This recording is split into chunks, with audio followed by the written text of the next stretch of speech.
नया iPhone launch होते ही उसे लेने वालों की लंबी लंबी लाइनें लग जाती हैं और उनमें से ज़्यादातर लोग वो होते हैं जो ईएमआई पर अपने आईफोन लेते हैं। ठीक इसी तरह जब लोगों को कुछ पैसों की ज़रूरत होती है तो तुरंत पर्सनल लोन ले लेते हैं।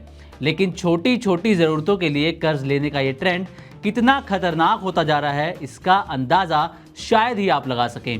आलम यह है कि भारतीय परिवारों की सेविंग लगातार घटती जा रही है और कर्ज तेजी से बढ़ता जा रहा है। आरबीआई के लेटेस्ट डेटा इस बात की तस्दीक करते हैं कि भारत के परिवारों का कर्ज उनकी सेविंग की तुलना में दोगुनी तेजी से बढ़ रहा है। यानी लोग जितना पैसा बचा रहे हैं उससे कहीं ज्यादा तेजी से उधार भी ले रहे हैं, कर्ज भी ले रहे हैं। ऐसे में सवाल ये उठता है कि आखिर भारतीय परिवारों का पैसा जा कहाँ रहा है, ये बदलाव हो क्यों रहा है, क्या इसका असर हमारी फाइनेंशियल हेल्थ पर भी पड़ता हुआ नजर आएगा, और क्या ये संकेत है कि भारतीय परिवारों के खर्चे बेकाबू हो गए हैं और कमाई उस हिसाब से नहीं बढ़ी है। तो चलिए इस वीडियो में डेटा के साथ आपको बताते हैं कि किस तरह से भारतीय परिवार कर्ज के बोझ में दबते चले जा रहे हैं। तो सबसे पहले नजर डालेंगे सेविंग्स वर्सेस डेट पर। तो आरबीआई का लेटेस्ट डेटा क्या कहता है ये आपको बताते हैं। दरअसल 2019 से 2025 के बीच में हाउस होल्ड फाइनेंशियल एसेट्स हर साल औसतन यानी कि एवरेज 48% तक बढ़ी हैं, लेकिन इस दौरान जो कर्ज है वो 102% की रफ्तार से बढ़ा है।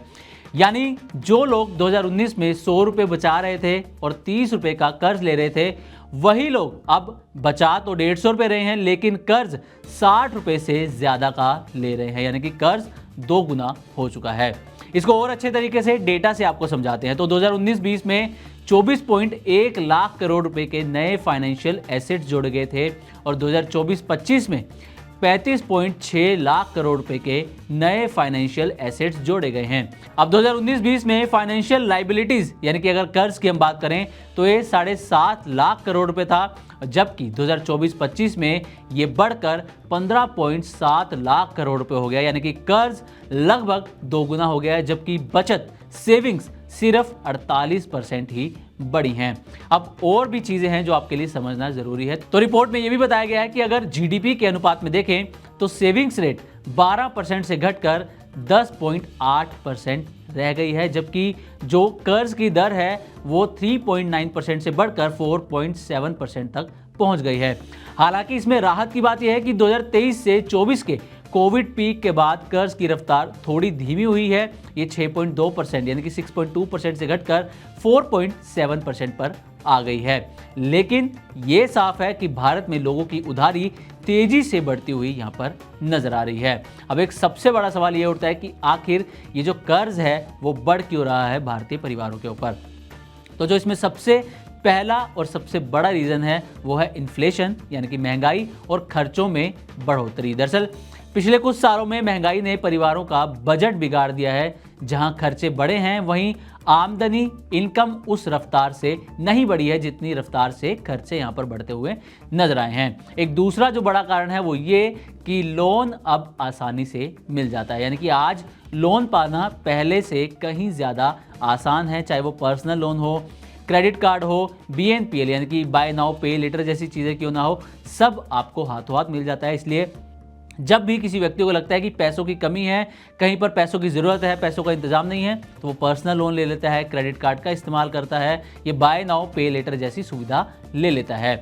अब एक और रीज़न है शहरी लाइफस्टाइल और ईएमआई कल्चर। जी हाँ, ईएमआई कल्चर की हमने जैसे कि स्टार्टिंग में भी इसका जिक्र किया था कि लोग आईफोन लेते हैं और ज़्यादातर लोग वो हैं जो ईएमआई पर नए नए आईफोन ले रहे हैं। तो ये कल्चर कैसे बढ़ रहा है, तो घर, गाड़ी, मोबाइल, हर चीज़ ईएमआई पर खरीदी जा रही है। इससे कर्ज अब सामान्य लगने लगा है, हर चीज़ ईएमआई पर लेना आसान और सिंपल लगने लगा है। एक और जो कारण है वो ये कि निवेश का नज़रिया भी अब बदलता हुआ नज़र आ रहा है। लोग अब बैंक में पैसा रखने से ज़्यादा इन्वेस्टमेंट और स्पेंडिंग पर फोकस कर रहे हैं। अब इसी के जो हमने बचत की बात करी कि बचत का पैटर्न किस तरीके से बदल गया है ये भी जानना जरूरी है। तो आरबीआई के डेटा के मुताबिक भारतीयों ने बचत का तरीका भी बदल दिया है।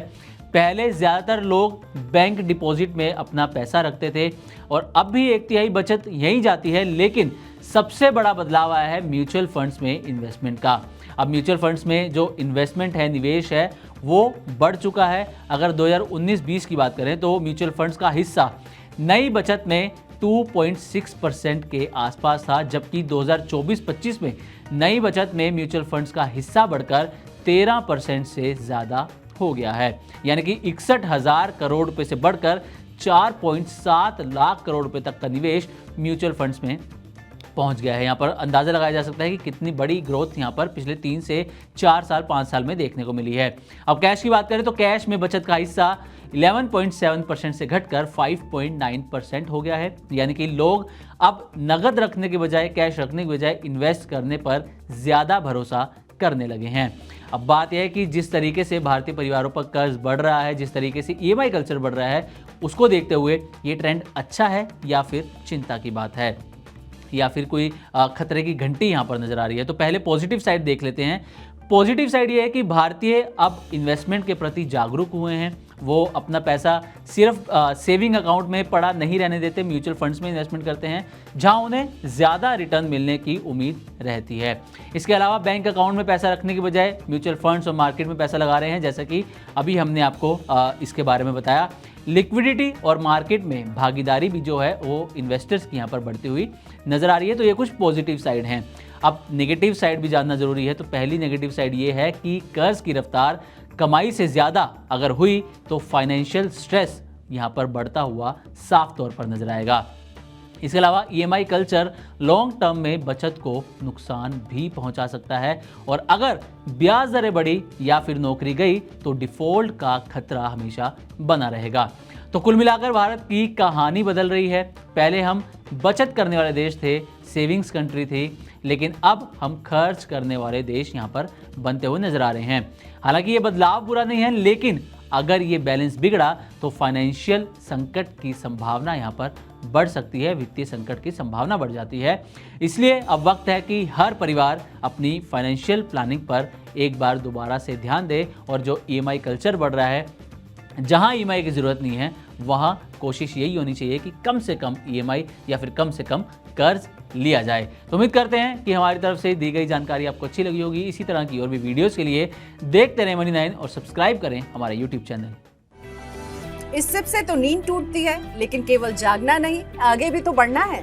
उसके लिए चाहिए एक और सिप। हर महीने छोटी छोटी रकम के इंस्टॉलमेंट यानी सिस्टमैटिक इन्वेस्टमेंट प्लान से शुरू कीजिए निवेश। लेकिन पैसे बढ़ाने वाली कौन सी सिप आपके लिए रहेगी अच्छी? म्यूचुअल फंड सिप से जुड़े हर सवाल का जवाब मेरी सिप मेरा सवाल। सोमवार से शुक्रवार 4 बजे मिलेंगे हम सिर्फ मनी9 पर।